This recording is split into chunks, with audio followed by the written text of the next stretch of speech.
Alright, well, good evening, everyone, and welcome back to the Danger Zone Reviews. And today I'm back with a brand spanking new episode with 1989's Molly Hatchet, Lightning Strikes Twice. So, a relatively very obscure album, and features a fairly new lineup. Well, actually, it's pretty much the lineup that was on the previous album, The Deed Is Done, just with Bobby Ingram instead of Dave Lubeck, who had left, I believe, around 87 to deal with his drug addiction. Of course, he would later come back with the newer era of Molly Hatchet and play with them until his unfortunate death. But with this album, it was kind of a return to form in many ways for the band. They got away from the more AOR type sound that they had on The Deed Is Done, but some of it does still carry over on this particular album in small doses, and I'll talk about that as we go through the album. A few of these songs could have fit right at home on that album in particular. So this album was recorded. It was the first on RCA Records. They had been dropped by Epic Records at this point, and they went in to the studio, and the working title for this album was actually going to be Heads Are Gonna Roll. And there's actually a song out there called Heads Are Gonna Roll, and I'll either add that to the video somewhere or put the link to it in the description below.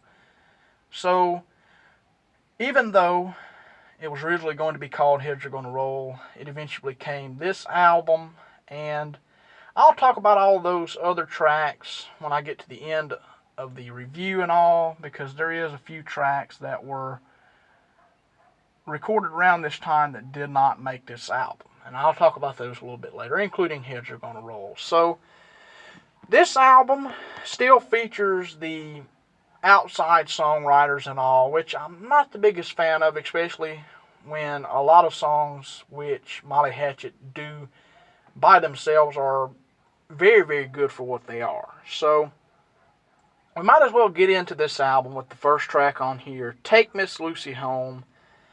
A good opener overall. I think it's a very good opener, a straight kind of boogie-woogie, honky-tonk type song. And the only thing I really dislike about the song is the synth horns. I do not like that at all. I think that if you're going to do horns in music, bring them in. I mean, bring real horns in. Don't try to do it on keyboards, because you can tell they're fake. But other than that, I like the track. I think either they could have took the horns out altogether, or either bring in natural, real life horns instead of keyboard horns. So, after that track, we then move to track number 2, and kind of probably the most well-known song on here, There Goes the Neighborhood. So, this one, another song. Of course, Take Miss Lucy Home was not an original Molly Hatchet song. It was a cover, I believe. I think there's another version out there, actually, that exists by a whole nother band. So they do this song, There Goes the Neighborhood. Another straight-up kind of honky-tonk, barroom-esque type song. And actually closed out the live shows from this tour. So, with that said, I like this track quite a bit. I think it's a very, very good song. And then we move to track number 3, No Room on the Crew. And this is another one that was not written by the band. It's written by outside songwriters. And I'm saying they're outside songwriters because I've never heard any other versions. Other than Take Miss Lucy Home, I think there is another version that I remember seeing on YouTube a long time ago. But going on to No Room on the Crew, much more of an 80s, late 80s country feel to this particular track. Could have fit right at home on the first album, though. I think it has a very kind of stripped down southern kind of feel, very country type song. It's still a good track, I think, in my opinion. It's a good song, and don't have a whole lot else to say about it. I think it's a good track. Then we move to track number 4, the first full-on original Molly Hatchet track on the album, Find Somebody New. Great track. Great track. This was performed live as well. And there's a great bootleg on YouTube. That's where I found all these live songs. Paris 90. And this lineup smokes live. I think it's a very good lineup. And they did this song live and a few others I'll talk about as I get through the album. But I think Find Somebody New is really good. Very good song. And to me, that provides the whole thing with me that if Molly Hatchet would have done this album by themselves, they could have got a very great album, I think, in my opinion. And I'm not crapping on this album because I do like this album quite a bit. I think it's a good return to form. But I think that the band should have written every song on the album and kind of did it themselves, but they didn't, so what the heck. But Find Somebody New, really good song. Then we go to The Big Payback. This is one in particular that I could see fitting right at home on The Deed Is Done. It starts out with this little keyboard intro, synth intro, then goes into kind of a shuffle type song. And with that said, I do like it. I think that The Big Payback is a pretty good song. But like I said, could have fit a little bit more on The Deed Is Done. And this is another one that was written by someone else, not Molly Hatchet. So then we move to track number 6, I Can't Be Watching You, another original Molly Hatchet song. Sounds a whole lot like the Allman Brothers. Love the dual guitar all throughout the track. Just an overall jamming type song. It comes in at 6 minutes and 1 second, so pretty much you round it off 6 minutes. And they did this one live as well. It goes over very good live. You got Danny Joe Brown providing harmonica during the breakdown, which I really like. You've got John Galvin playing great piano throughout this track. The band's just killing this whole song, and I love it. I think it's a great song. So then we move to track number 7, Goodbye to Love. Kind of the quintessential ballad for the album. I mean, since Beating the Odds, you've pretty much had kind of a ballad, because Beating the Odds, you had The Rambler, then Take No Prisoners, you had Power Play, Kinda Like Love on No Guts No Glory, you had Stone in Your Heart on The Deed Is Done, and then this album you have Kinda Like Love, and then you have ballads on the other albums. But with that said, I like it. It's another original Molly Hatchet song, kind of their Tuesday's Gone. Musically, it sounds a whole lot like Tuesday's Gone, and I like it. I think it's a good song. I love the little duet at the end with John Galvin and Danny Joe Brown kind of going off on one another. I really like that. And they also did a re-recorded version when they did the 25th anniversary Best of the Re-Records album. They re-recorded a song from each album up to this point, and they pulled this song out and redid it for that album. And it's a good version. I mean, that had Phil McCormick on vocals. So then we move to the next track, track 8, and it's kind of an odd one on this album, and that is Hide Your Heart. So pretty much people know it now as a Kiss song. And of course, it was recorded for their Crazy Nights album and was rejected. And they pulled it out again for Hot in the Shade, which was not this year's release for them, 1989's release for Kiss. And they put it on Hot in the Shade, but you also had Ace Frehley doing it for his Trouble Walking album. Then you had Molly Hatchet doing it for this album, and then you also had Robin Beck do it somewhere, I want to say 87. I don't think it was 89. I think it was 87 or either 88, somewhere in there. Maybe before, maybe after, something like that. But I digress from that. So their cover of Hide Your Heart, I like it. I think it's a good version. I think they change it up a little bit. The Kiss version is probably the most tightest vocally, but every version kind of has their own, especially with the kind of the haze and all of that throughout the chorus. They switch it up the most on the chorus. So, I mean, Ace's is different, this version's different, and then you've also got Kiss's version, which is more kind of precise. But I like it. I think it's a good track. Then we move to the next track on the album, What's the Story, Old Glory. So this is another original Molly Hatchet song. And I like it. Once again, it does have a few other songwriters on here, I guess, coming in to doctor the song up and tighten the lyrics up or whatever. But with that said, I like it. I think it's a good track. The lyrics are a little bit comedic at times. It's kind of funny. And I mean, just talking about, I guess, the state that the United States was in at that point, which has always kind of been something they talked about, especially more in the more current era of Molly Hatchet. They kind of become very patriotic in a lot of stuff and kind of talked about the state of America and stuff like that. So this is kind of pre that kind of message and everything with that version of the band. But I like it. I think it could have fit kind of right at home on Flirt with Disaster or No Guts, No Glory.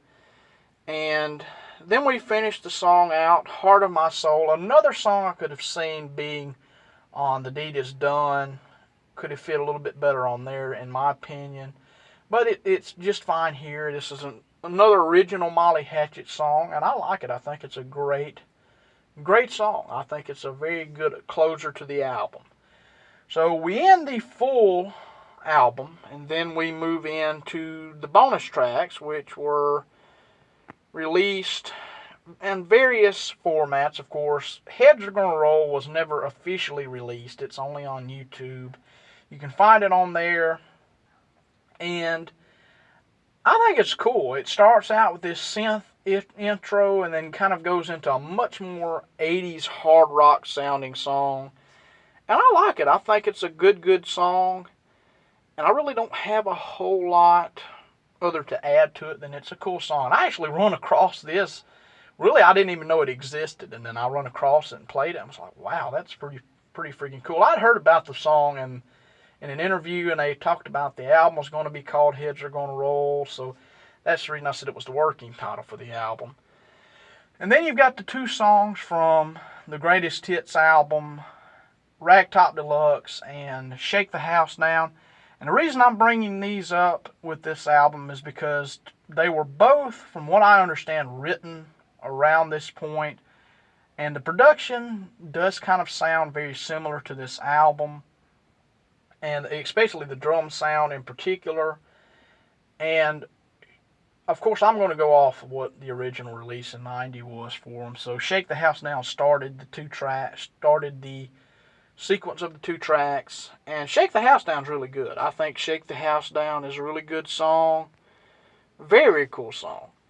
And just overall, it's another one that I could have seen being right at home on The Deed Is Done. But still a good track. Has a very kind of 80s rock feel to it. Then Ragtop Deluxe is this pretty much mid-tempo, straight-ahead southern rocker that's really good. I think both of those tracks were really good. I think another example of Molly Hatchet could have done a very good album just with themselves. And like with the High in Your Heart thing, I think that had to be a record company call with that song in particular. So, of course, I think I may have said this was with RCA, but it was actually with Capitol Records, not RCA, so I was wrong. But if I didn't say it, I didn't say it. So, this was released on August 30th, 1989. Produced by Pat Armstrong, Andy something another, I cannot pronounce the name, and Dwayne Rowland. And this would be the final of the original era Molly Hatchet, of course. After this, everyone except Bobby Ingram and Danny Joe Brown would leave. Well, they would actually disband the group in mid-90, and then they would basically regroup, and it would be only Ingram and Brown in the band. Eventually, they toured in various different lineups for a while up to the Devil's Canyon album. And then after that, Danny Joe Brown left and Phil McCormick come in. And that kind of ignited the modern era Molly Hatchet. And unfortunately, Danny Joe Brown passed away in 2005. And then Phil McCormick passed away a couple of years ago, I believe 2017.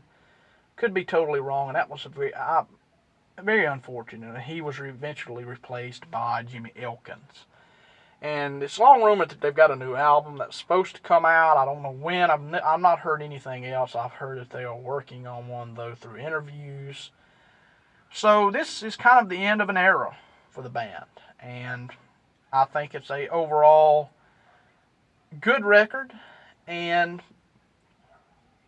it's just a very obscure one. It's very, very obscure and kind of a big one because it is the last of kind of the original lineup in the original era. And this is not the original lineup, but I'm just saying kind of this is the last trace of having multiple members of the original lineup in the band. So that's been my review of Lightning Strikes Twice. Good album. A definite return to form, maybe an attempt at a comeback album. The first on another label since, I believe they were Epic throughout the first several albums, and then they were dropped after Double Trouble Live failed to do anything. So, with that said, I think this is a good album. If you haven't heard it, go check it out to see what you think of it. And this will be the last for several years, about 6 years, I believe. And the last to feature Bruce Crump, Danny Joe Brown, and Riff West, and Dwayne Rowland. So, Galvin, Ingram, and Danny Joe Brown technically did come back because he was involved to an extent with Devil's Canyon and then had to leave because of health issues. So he's kind of there in spirit, more or less. And I've talked about that album, so I'm not going to get into that album here. So, that's been episode 2 of season 2. Hope you all enjoyed. Like, comment, subscribe. Tell me what you think of these videos. Hit the little bell icon to get all notifications. And I'll be back with something very, very soon. So, thank you so much for watching. See you next time.